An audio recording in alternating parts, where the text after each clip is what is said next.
Shout out to Pablo. For those who may not be familiar with his work, one of the better journalists in the space, had a stretch of ESPN out doing his own independent thing now, and he's really bringing a lot of light to some of the questions that we've had throughout NBA history. And apparently he sat down with some people who were there when Wilt Chamberlain scored the 100 points, and they have a better depiction of what actually happened during that 100-point game. At one point, they called a foul against Imhoff that Imhoff did not think was a foul. And he started backing in, and I held my position, and Willie Smith had called me for a foul, and I said, Willie, I'm allowed a position. And I said, why don't you give the guy 100 points, we'll all go home. 125 to 126. Now Imhoff fouled him. He has 83. And the game took on, Daryl would call it a farce. A farce. My word is a farce. It was a farce of a game. Elgin Baylor scored 60 points against us in the Garden. I mean, that was a legitimate, great performance. Mm-hmm. But it wasn't done the way that one was done.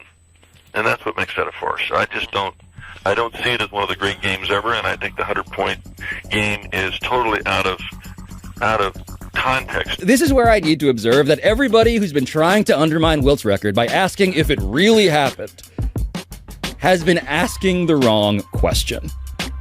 Because what Daryl Imhoff is arguing here as one of the principles is not that the 100-point game never took place.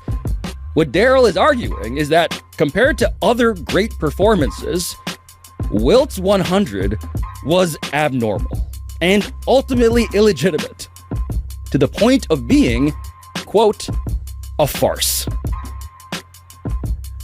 With 7.5 minutes to play and everybody realizing now what the stakes were, the Knicks started not quite stalling, but sort of.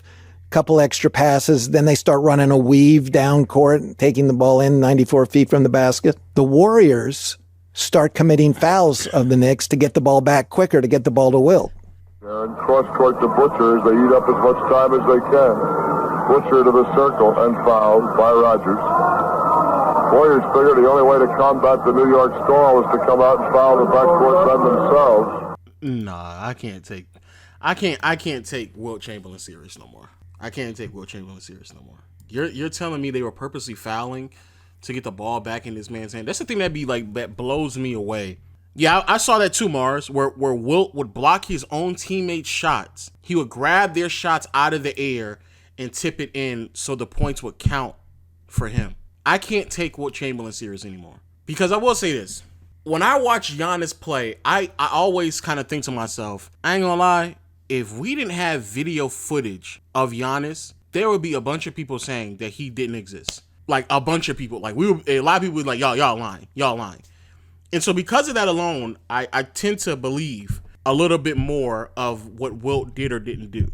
But the more and more footage and information that comes out about Wilt, the more I start recognizing, you know what? Even if he put up the numbers, if they weren't impacting, what does it even fucking matter?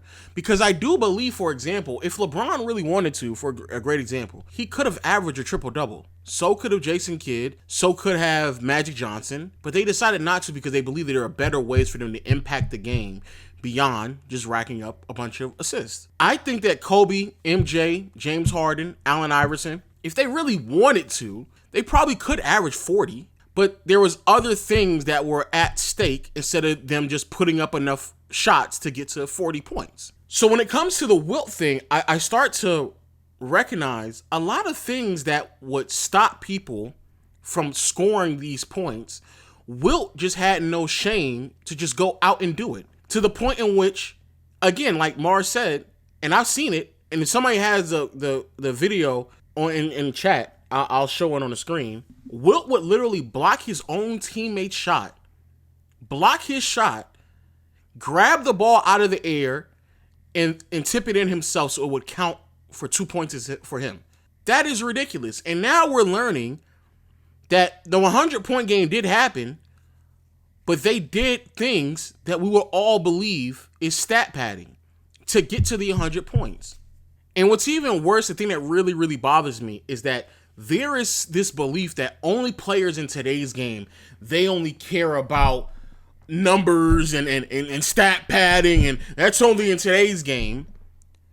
When we know for a fact, though, when David Robinson scored his 70, That right there was a setup game for him to score as many points as possible.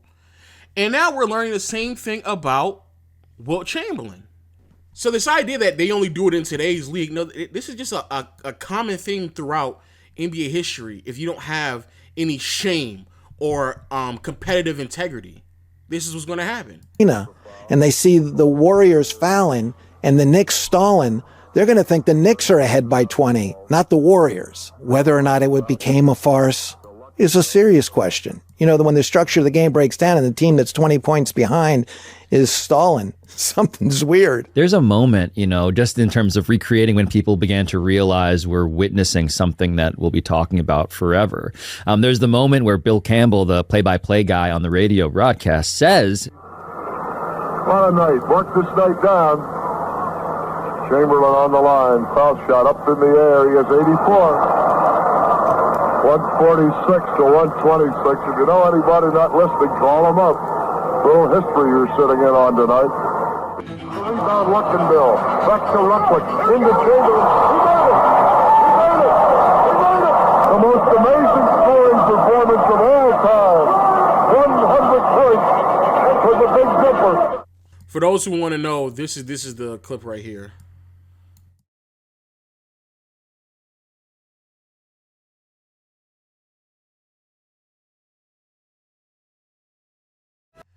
He's literally grabbing their shots out of the air and throwing them in himself. Like this is the most unserious shit I've ever seen in my life. Like, look at this nigga. Look at him.